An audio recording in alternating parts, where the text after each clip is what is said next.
There's a specific verse in the Old Testament where God tells his people, in blunt terms, not to bring something detestable into their own house, because if they did, he says they'd become just as cursed as the object itself. Most Christians have never read that verse. Fewer have ever thought about what might currently be sitting on a shelf in their own home. That fits the description.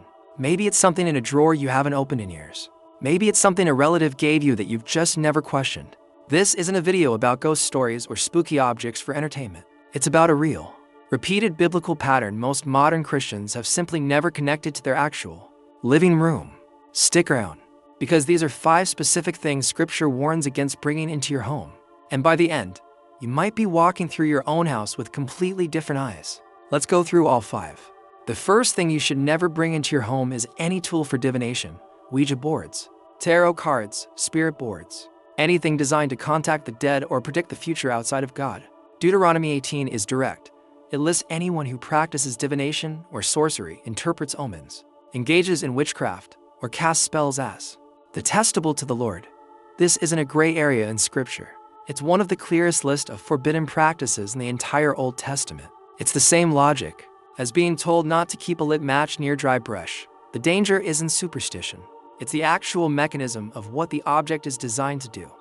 Even items that seem like harmless party games, using a board game version of a spirit board just for fun, fall under the same category Scripture is describing, regardless of the label on the box. The second thing is objects tied to false worship or idolatry, statues, charms, or souvenirs specifically associated with worshiping something other than God. Deuteronomy 7 gives one of the most direct commands in Scripture on this exact topic. Do not bring a detestable thing into your house, or you, like it, will be set apart for destruction. God ties the object's spiritual status directly to the household that keeps it. Paul later echoes the same principle in 1 Corinthians 10, warning believers not to participate in anything tied to idol worship, because sharing a table with something isn't spiritually neutral, even centuries after Deuteronomy was written. Think about the souvenir shop analogy. You're traveling somewhere, and there's a beautiful carved statue that happens to be a religious idol from another belief system. It's tempting to bring home purely as art. This also covers items bought purely because they looked cool at a market abroad. The intent behind your purchase doesn't change what the object was actually made to represent. But Scripture's concern isn't the craftsmanship. It's what the object represents and what it was made for. Think for a second about anything decorative in your home that actually originated as an object of worship somewhere else. Not to spiral into guilt, just to actually notice it. The third thing is astrology and horoscope-based items, zodiac charms, horoscope books, anything that claims the stars or your birth date determine your future. Isaiah 47 mocks this practice, directly telling Babylon's astrologers to let your astrologers come forward. Those who gaze at the stars, let them save you. The prophet's point is almost sarcastic. If the stars actually controlled your fate, surely they could save the very people who study them. They can't. Even birthstones and zodiac-themed jewelry fall into this loosely. When the meaning attached to them shifts from decoration to genuine belief about your fate, it's a little like checking a weather app before checking with the person who actually controls the weather. Be honest, how often do you actually glance at a horoscope, even just for fun? Practically, this one's sneaky because it's everywhere: apps, jewelry, casual conversation. You don't need to panic over every zodiac reference you've ever heard. But building actual trust or decision-making around what a horoscope says is exactly the practice Isaiah is mocking.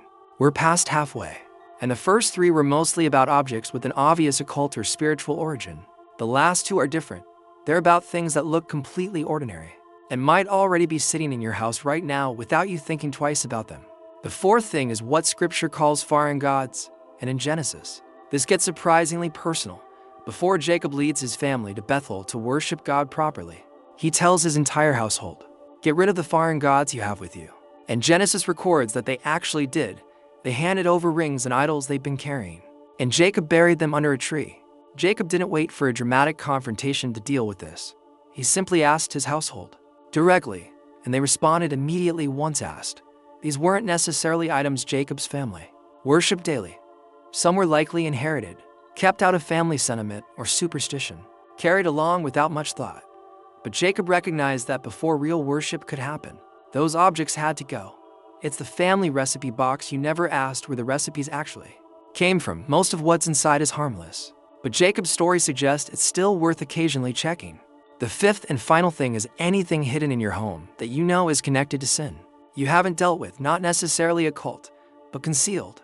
In Joshua 7, a man named Achan takes plunder that Israel had been explicitly told not to keep and hides it inside his own tent, a beautiful robe, silver, gold. Nobody else knew. But scripture says that single hidden item brought consequences on the entire community until it was uncovered and dealt with. Achan's story ends badly specifically because the item stayed hidden. The moment it was named and dealt with openly, the crisis actually resolved. It's the same principle as a smoke alarm that keeps going off in one specific closet. You can ignore the sound, but the smoke's still there. Practically, this is the most personal one on the list. It's not about an object's origin. This is often the hardest one to act on, precisely because nobody else has to know for the weight of it to remain real. It's about anything specific you're hiding, physically or spiritually, because you already know. It doesn't belong. If something came to mind while I said that, that's probably the answer. Divination tools, idols and false worship objects, astrology items, inherited foreign gods, hidden, sin-tied possessions.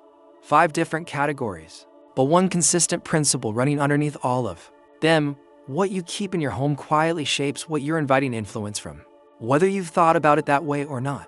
Scripture's pattern across all 5 of these is remarkably consistent. Hidden, forgotten, or ignored objects don't stay neutral forever. Bringing them into the light, literally and spiritually, is usually the actual solution, not permanent removal alone. This isn't about fear, and it isn't about throwing away every souvenir from every trip you've ever taken. None of these 5 require you to overhaul your entire home today. They just require you to actually walk through it once, paying attention instead of assuming everything currently on your shelves belongs there by default. It's about walking through your own house at some point this week and asking a simple, honest question about anything that gives you pause. Tell me in the comments if any of these 5 brought something specific to mind while you were watching. And if this helped you see your own home a little differently, subscribe, because next time, we're talking about what to actually do once you found something like this.